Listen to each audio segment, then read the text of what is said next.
किसी भी इंक्वायरी में अगर कभी भी कोई समझदारी वाली बात बताई जाती है तो एक पुलिस ऑफिसर को उसे जरूर सुनना चाहिए और ऐसे बेवकूफी भरे बयान को इग्नोर करना चाहिए। सरकार से मान्यता प्राप्त हॉस्पिटल और सरकार से मान्यता प्राप्त डॉक्टरों ने मिलकर बरामद हुई अजय की लाश का पोस्टमार्टम किया है और पोस्टमार्टम के बाद उसका डीएनए टेस्ट भी किया गया है और वो लाश अजय की है, इसका सर्टिफिकेट भी दिया है। इसीलिए यहाँ बैठकर नई नई कहानियाँ मत बनाइए। मैं जो सवाल आपसे पूछ रही हूँ उसका जवाब दीजिए। हाँ तो तुम पूछो ना बेटी, आखिर पूछना क्या है, हम जवाब देंगे। पहला सवाल, आपका बेटा कृष्णा कहाँ है?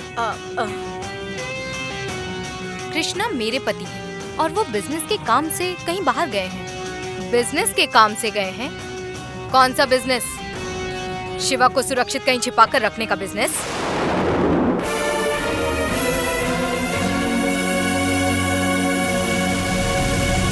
बोलिए। मेरी बात सुनो बेटी, रामनाथन मेरे समधी हैं। सिर्फ रिश्तेदारी की वजह से उनके घर में क्या चल रहा है मुझे थोड़ी पता है, इतनी सी बात है। और इसके अलावा इस केस से हमारा कोई लेना देना नहीं है।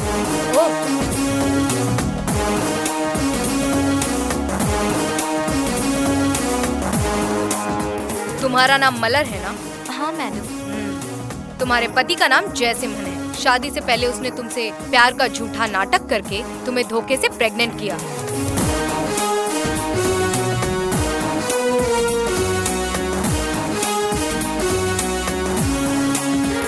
फिर तुमसे शादी के लिए मना कर दिया। बाद में घर वालों ने मिलकर उसी से तुम्हारी शादी करवा दी और कुछ समय पहले उसने खाई में कूदकर अपनी मौत का नाटक भी किया था और बाद में घर वापस लौट कर आ गया। और ये सब किसकी वजह से हुआ? उस अजय की ही वजह से ना? Am I right?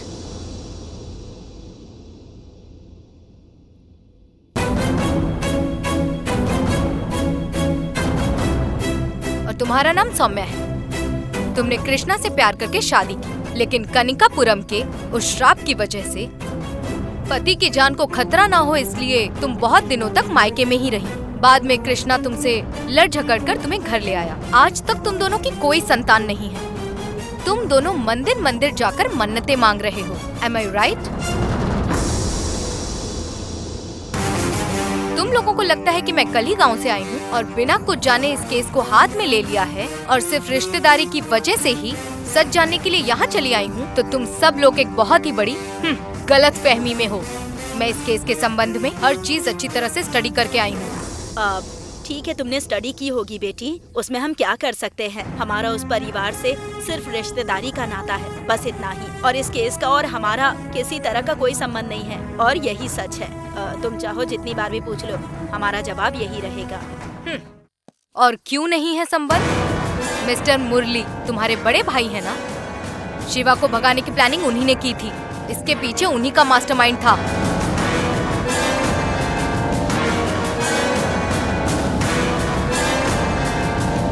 शिवा कहीं न कहीं उसी की सुरक्षा में छिपा है और तुम्हारा बेटा कृष्णा भी उनसे मिला हुआ है। अभिरामी और गौरी ये दोनों लड़कियां हैं, इसीलिए वो बाहर कहीं भी किसी मंदिर, तालाब या फुटपाथ पर नहीं रह सकती हैं। इसीलिए तुम लोगों ने उन्हें अपने किसी जान पहचान वाले के घर छिपा कर रखा है।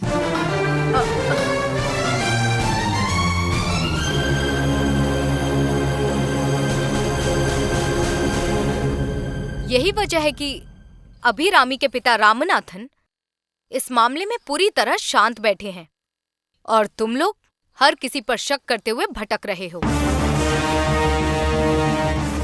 मेरी बात सुनो बेटी, तुम क्या क्या कह रही हो? तुम्हारी इन सारी बातों का हमसे कोई भी लेना देना नहीं है। मेरा तो तुमसे बस यही कहना है कि इस पे वक्त बर्बाद मत करो। असली अपराधी कहीं छुपा हुआ होगा। तुम उसे ढूंढने में अगर यही समय लगाओगी तो तुम्हारा भी भला होगा और हमें भी शांति मिल जाएगी। इस केस का असली अपराधी चाहे कोई भी हो, मैं उसे जरूर ढूंढ निकालूंगी। लेकिन उससे पहले एक बात अच्छी तरह याद रखिए, अगर मुझे सबूतों के साथ ये पता चला कि तुम सब लोगों ने शिवा, अभिरामी और गौरी को कहीं छिपाकर रखने में मदद की है, तो मैं ये नहीं देखूंगी कि आप औरत हैं। याद रखिएगा।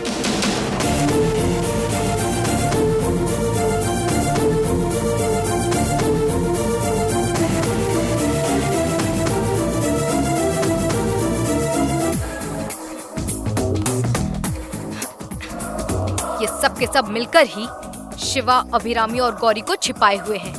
अपने लोगों से कहो कि इनके घर पर नजर रखें। इनके घर से जो भी बाहर निकले वो कहाँ जाता है, किससे मिलता है और क्या काम करता है, उसकी पूरी डिटेल्स कलेक्ट करो। हर मिनट की डिटेल्स मेरी टेबल पर पहुँच जानी चाहिए। जी मैडम, सब जानकारी पहुंच जाएगी। मैडम, आपको कैसे यकीन है कि इन्हीं लोगों ने उन तीनों को छिपा कर रखा है?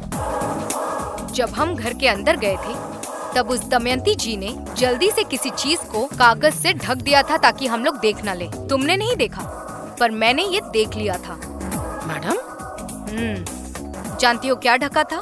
2 सेल फोन, और वो दोनों सेल फोन सीधे अभी और गौरी तक पहुंचेंगे।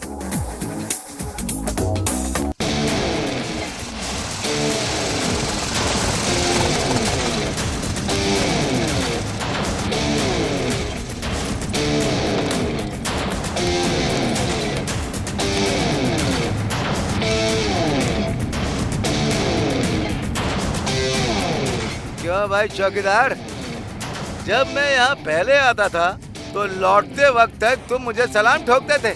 आज बड़े अक्कड़ कर खड़े हो, क्या बात है? नहीं, एसीपी मैडम ने तुम्हें डरा दिया है क्या? रुको रुको रुको, मैं अंदर जाकर मैडम को डरा कर आता हूँ।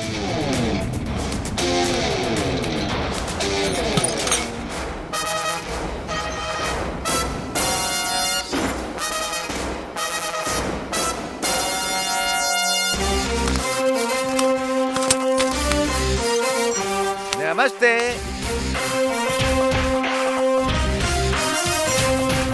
जय राम लक्ष्मी।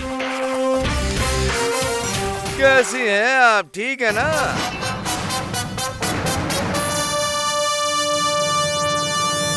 क्यों मैडम राम लक्ष्मी जी, आप ऐसे क्या देख रही हैं? Stand up. Stand up? मैं तो सिर्फ कुर्सी पर बैठा था। क्यों यहाँ पर कुर्सी में बैठना मना है क्या? I said stand up.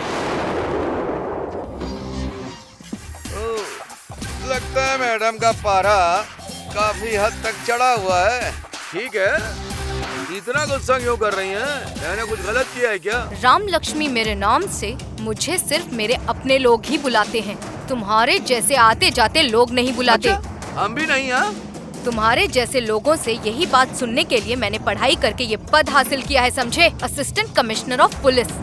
Better call me ACP. Do you understand that? ठीक है एसीपी मैडम, अब से आपको एसीपी ही कहूँगा। ठीक है एसीपी मैडम। तुम कौन हो? क्या चाहिए तुम्हें? मैं कौन हूँ ये आपको पता नहीं, इसीलिए इतनी ऊंची आवाज में बात कर रही हैं। कोई बात नहीं एसीपी मैडम, जिसकी शिवा ने हत्या की है अजय जयरामन, मैं उसका बड़ा भाई विजय जयरामन हूँ। हमारा गांव मदुरई के पास बत्तल कुंडू है। वैगई डैम से लेकर कोडाई कनाल की पहाड़ियों के आधे हिस्से तक की हमारी ही जमीन थी। वो सब बेचकर मेरा छोटा भाई चेन्नई में बड़ा आदमी बनने आया। वो बड़ा आदमी भी बन गया, लेकिन किसी ने उसको मार दिया। अब भाई होने के नाते चुप कैसे बैठता, इसीलिए मैं भी चेन्नई आ गया। अब तो फैसला होकर रहेगा। ठीक है एसीपी मैडम, मेरे भाई की हत्या के केस का क्या हुआ? आपने कंप्लेन कर दी है ना? हम जांच कर रहे हैं। बहुत जल्द हत्यारे को अरेस्ट करके कोर्ट में पेश करेंगे। एसीपी मैडम, हमने सुना है कि 2 दिनों से आप इस केस को देख रही हैं। अच्छा, आप अभिरामी के रिश्तेदारों के घर जाकर केस के बारे में पूछताछ कर रही हैं? उनसे कुछ भी नहीं मिलेगा। इस पूरे शहर में शिवा ने मेरे भाई को मारा है, ये सबको पता है। आप मेरी बात ध्यान से सुनिए। आप एक अलग टीम बनाइए, सबके हाथ में बंदूक दे दीजिए और आदेश दीजिए कि वो शिवा जहाँ भी दिखे उसे सीधे गोली मार दे। और उसका ठिकाना मैं आपको बताऊंगा और आने वाली रात में आप उसे खत्म कर दीजिए। क्या कहती हैं आप? और मेरी बात सुनिए, अगर वो हम पर गोली चलाने आए तो उससे पहले हम ही उसे गोली से मार देंगे और रिपोर्ट में लिखवा दीजिए कि हम पर हमला हुआ था और मामला वहीं खत्म हो जाएगा। बहादुरी के लिए आपको सरकार से मेडल मिलेगा और अगर पैसा चाहिए तो जितना चाहिए मैं दूंगा। हेलो, पुलिस को क्या तुम अपनी गुंडों की फौज समझते हो? तुम जैसे लोग अब मुझे सिखाओगे कि क्या करना है? नहीं नहीं नहीं नहीं, मैं तो आपको राय दे रहा हूँ। इस केस को कैसे संभालना है और बंदूक कब उठानी है और किस पर चलानी है, ये मुझे अच्छी तरह पता है। तुम बस अपने काम से मतलब रखो। एसीपी मैडम, मैंने अपनी बात कह दी, मानना या नहीं मानना आपकी मर्जी। लेकिन अगर आपने शिवा को नहीं मारा ना, तो मेरे पास है ना वो लाइसेंस वाली बंदूक, मैं खुद उसे गोली से उड़ा दूंगा। मिस्टर विजय जयरामन, क्या तुम कभी भी किसी स्कूल में पढ़े भी हो या फिर बारिश से बचने के लिए स्कूल के पास नहीं गए? और तुम्हें जो लाइसेंस दिया गया है ना, वो तुम्हारी नापसंद के लोगों को गोली मारने के लिए नहीं मिला। भारत में सिर्फ 2 तरह के लोगों को बंदूक चलाने का अधिकार है, एक आर्मी और दूसरी पुलिस। अगर हमारे अलावा कोई और गोली चलाने की कोशिश करेगा या किसी को धमकी देगा तो हम उसे गोली मार देंगे, समझ गए? अब चुपचाप निकलो यहाँ से। ACP madam, get lost I said. अब तो भड़क गई। ठीक है, अभी तो जा रहा हूँ, जल्दी लौट कर आऊंगा। नमस्ते।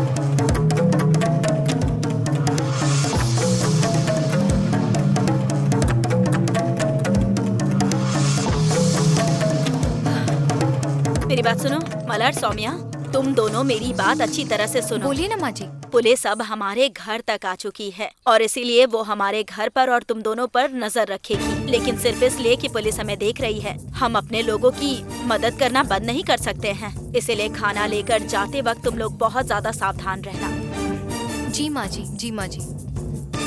अगर पुलिस कहीं रोक कर पूछे कि तुम लोग ये खाना आखिर किसके लिए लेकर जा रही हो, तो कहना कि अपने पापा के लिए लेकर जा रही हूँ, और तुम कहना कि मैं अपने हस्बैंड के लिए ले जा रही हूँ। जी माँ जी। अगले 4-5 दिन तक हमें बहुत सावधान रहना होगा। सब लोग उस नई एसीपी के बारे में बहुत सारी बातें कर रहे हैं। कहते हैं कि वो बहुत सख्त है और किसी की बात नहीं सुनती, बहुत बेखौफ ऑफिसर है। अगर उसे लगेगा कि हम कोई गलती कर रहे हैं तो हमें नहीं छोड़ेगी। जी माँ जी, हम ध्यान रखेंगे। ठीक है, 1 मिनट रुको, मैं अभी आती हूँ।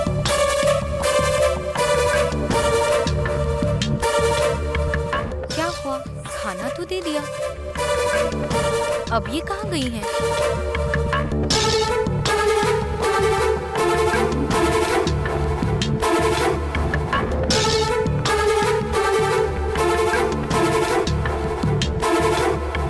तुम दोनों ये फोन ले जाकर सीधे अभी और गौरी को दे देना।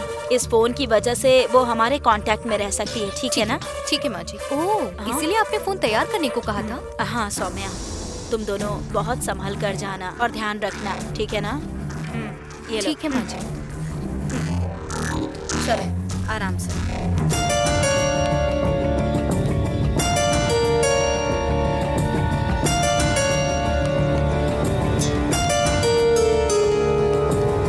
मलर, यहाँ सड़क पर दूर दूर तक कोई नहीं दिख रहा है, फिर भी कोई ना कोई हम पर नजर रखे हुए होगा, इसलिए हमें बहुत सावधान रहना होगा। ठीक है दीदी। दीदी, हम दोनों एक ही जगह से ऑटो में नहीं बैठेंगे, अलग अलग तरफ से जाकर ऑटो पकड़ेंगे। एक और बात, ऑटो स्टैंड से ऑटो मत लेना, चलते हुए ऑटो में बैठेंगे, और जहाँ उतरना है वहाँ ठीक सामने जगह पर मत उतरना, या थोड़ा पहले या थोड़ा आगे जाकर उतरना। ठीक है मलर। ठीक है, तो अलग अलग चलते हैं।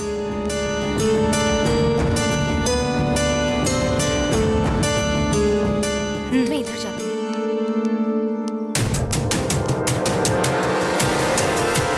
Auto, 1 minute.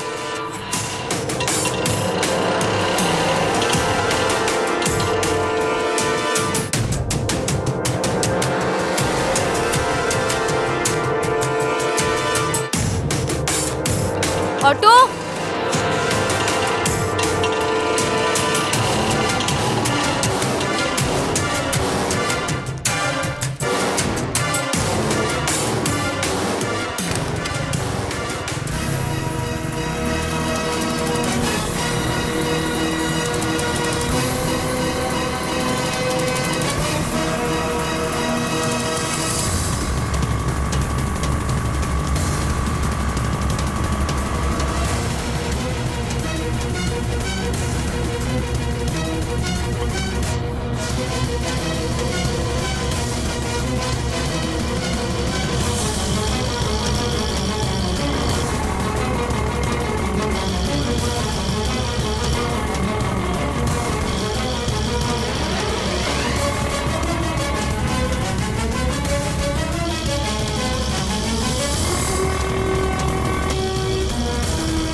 यहीं रोक दो।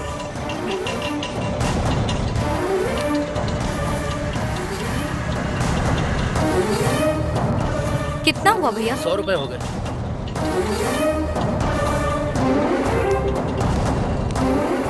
खुद को बहुत चालाक समझती हो ना? उस घर की एक साधारण लड़की होकर इतनी होशियारी दिखा रही हो। लेकिन मैं भी पुलिस वाला हूँ, उससे ज्यादा चालाक नहीं हो सकती। तुम्हें रंगे हाथ पकड़ूंगा मैं।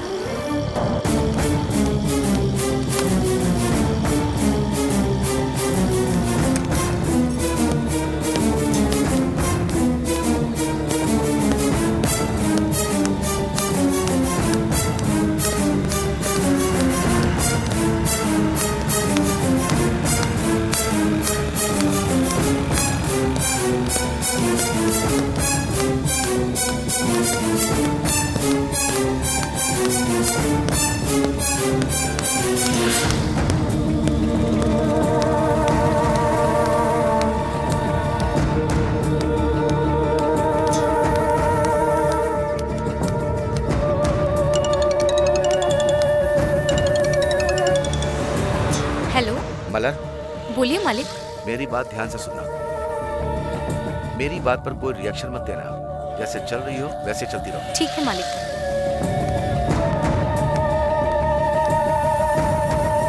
हाँ बोलिए मालिक। मैं अभी यहाँ रास्ते में तुम्हारे दाहिनी तरफ दुकान पर खड़ा होकर कोल्ड ड्रिंक पी रहा हूँ, देख लो।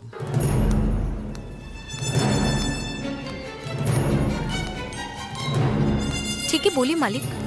तुम्हें एक पुलिस वाला फॉलो कर रहा है। अरे हे भगवान, मैं इतनी सावधानी से आई फिर भी वो मेरा पीछा कर रहे हैं। वो ऐसा ही पीछा करेगा मलर। हमें ज्यादा सावधान रहना होगा। तो फिर अब मैं क्या करूं?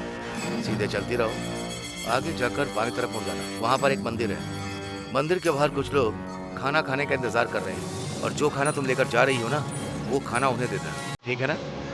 ठीक है मालिक। ठीक है, मैं फोन रखता हूँ।